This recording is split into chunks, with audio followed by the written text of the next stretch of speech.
Hi friends, இது Poco X3. இது வந்து டச் ஒர்க் ஆக இது எப்படி ரெடி பண்ணிடலாம்னு பார்க்கலாம். இது டச் ஒர்க் ஆகணும், CPU தான் கம்ப்ளைண்ட்டு. ஆனால் நம்ம வந்து அந்த CPU ஏன் மாற்றணும்னு தெரிஞ்சுக்கிட்டு நம்ம மாற்றணும். ஏன்னா வந்து நிறைய பேர் சொல்லுவாங்க, இது மாதிரி அப்டேட் கொடுத்தாங்கன்னா ஹீட் ஆகிடுச்சு, பாக்ஸு மெல்ட் ஆகிடும், அதனால் நம்ம இது பண்ணணும். ஓகே தான். சிலது வந்து நம்ம லைனே செக் பண்ணாமல் ப்ராப்பராக நம்ம போய் டேரெக்டாக CPU அட்டன் பண்ணிவிட்டு அது வேறு கண்டிஷனுக்கு எடுத்துகிட்டு போய் விடுறதுக்காக நிறைய நடக்கும். அதனால் நம்ம ஒரு ஐட்டம் செக் பண்ணிவிட்டு சரி இந்த லைன் வாங்க, அதனால் நம்ம CPU மாற்றலாம். சப்போஸ் எங்கேயாவது ரெஜிஸ்டன்ஸ்க்கும் டேமேஜ் ஆகிருக்கான், அதனாலுக்கும் டச் ஒர்க் ஆகாமல் இருக்கும். ஆனால் நம்ம வந்து டேரெக்டாகவே CPU அட்டன் பண்ணதுன்ட்டு கொஞ்சம் இது பார்க்க, இது டச் ஒர்க் ஆக ஓகேங்களா. இது ஃபஸ்ட்டு லைன் எப்படி செக் பண்ணலான்னு பார்க்கலாம். மேக்ஸிமம் ஆனால் டச்சு வந்து ஒர்க் ஆகுது, CPU மாற்றது ஒரு சொல்யூஷன் தான். அது நான் கொண்டு இது கிடையாது. ஆனால் வந்து இப்போ இது வந்து ரெஜிஸ்டன்ஸில் வந்து வரும் ஓகேங்களா. டச்சுக்கே நிறையா இருக்குது. அந்த இது எஸ்பிசிஎஸ் லைனு, நெகட்டிவ் கிராக்கு லைனு, இது எல்லாமே நம்ம செக் பண்ணிவிட்டு இப்போ லைன் இந்த மேக்ஸிமம் டச்சுனா 6 லைன், அதிகபட்சமாக பவர் லைன் செட்டுக்கு 7 லைன் வரும், அவ்வளோதான். இந்த செட்டுக்கும் கிடையாது, மேக்ஸிமம் நிறையா செட்டுக்கு எல்லா செட்டுக்குமே டச்சு வந்து 6 லைன் கண்டிப்பாக ஆகும். அந்த லைன் நம்ம வருதான்னு ஃபஸ்ட்டு செக் பண்ணிக்கணும். செக் பண்ணிவிட்டு இது பண்ணால் தான் ஓகே ஆகும். நம்ம மட்டும் இதெல்லாம் ஓகே தான், ஆனால் அது இது கிடையாது, அது கெப்பாசிட்டி கிடையாது. இந்த பக்கம் ரெசிஸ்டன்ஸ், அது பவர் லைன், அதெல்லாம் ஓகே தான். ஆனால் ஒரு லைன் மட்டும் இதுக்கு வகை, ஏன்னா அந்த லைன் மெட்டாக இருக்கா, அது CPU இருந்தால் வருது. நம்ம இப்போ CPU தான் பண்ண போகிறோம். இருந்தாலும் நம்ம ப்ராப்பராக செக் பண்ணிவிட்டு சார் அது வந்து காம்போவில் ஏதாவது ஃபால்ட் இருக்கும், அதனாலுக்கும் டச் ஒர்க் ஆகாமல் இருக்கும். நம்ம வேஸ்ட்டாக CPU மாற்றிட்டு வேஸ்ட்டு தான் அது. அதனால் நம்ம அதை தான் செக் பண்ணிக்கணும்.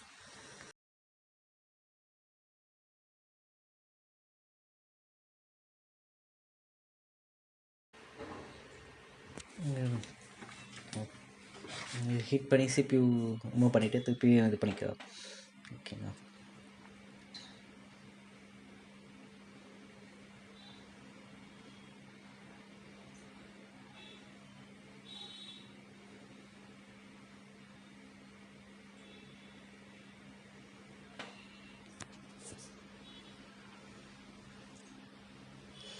சும்மா ஹீட்டிங்காக மைல்டாக காட்டிட்டு ஃபஸ்ட்டு ஓரத்தில் இருக்க பேஸ்ட்டோட நம்ம ரிமூவ் பண்ணிடணும். ஏன்னா வந்து அது சுற்றி பிடிச்சிட்டு இருந்தாலே நமக்கு மேக்ஸிமம் இது CPU ரிலீஸ் ஆகாது ஓகேங்களா. நம்ம ஃபஸ்ட்டு அந்த கார்னர் இருக்கிறதுக்காக ஃபுல்லாக ரிமூவ் பண்ணி, இதுக்கு வந்து மேக்ஸிமம் நிறைய பேர் பார்க்க தப்புனா இந்த ஸ்க்ராட்ச் பண்ணும்போது நடுவில் ட்ராக் கட் பண்ணிவிடுவாங்க. அதுமாரி இந்த பக்கம் எல்லாமே இந்த ட்ராக் கட் ஆகாமல் நம்ம பொறுமையாக எல்லாத்தையும் ஸ்க்ராட்ச் பண்ணிவிட்டு அதுக்கப்புறம் CPU ரிலீஸ் பண்ணால் அழகாக வந்துடும் ஓகேங்களா. இங்கே தான் மெயினாக, ஏன்னா CPU EMMCக்கு போக லைன் வந்து கட் ஆகிடுச்சின்னா கண்டிப்பாக செட் ஆனால் ஆகாது ஓகேங்களா. அதனால் நம்ம அதெல்லாம் கொஞ்சம் பொறுமையாக பார்த்துட்டு அதுக்கப்புறம் நம்ம இது பார்க்கலாம்.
ஓகே ஃப்ரெண்ட்ஸ், இது சுற்றி ஹிட் பண்ணால் அந்த இது ரைட்டாக விட்டு ஆகி உட்காந்துரும். ஓகேங்களா? ஏன்னா கரெக்டாக உட்காந்துச்சுனா தான் இது பண்ணும். சிபியை பொறுத்த வரைக்கும் நமக்கு ஒரு பால் கரெக்டாக உட்காதுனாலும் எதுவும் கரெக்டாக வேலை செய்யாது. இது டச்சு செக் பண்ணி பார்க்கலாம். ஓகேங்களா? ஓகே, டச்சு ஒர்க் ஆகுது.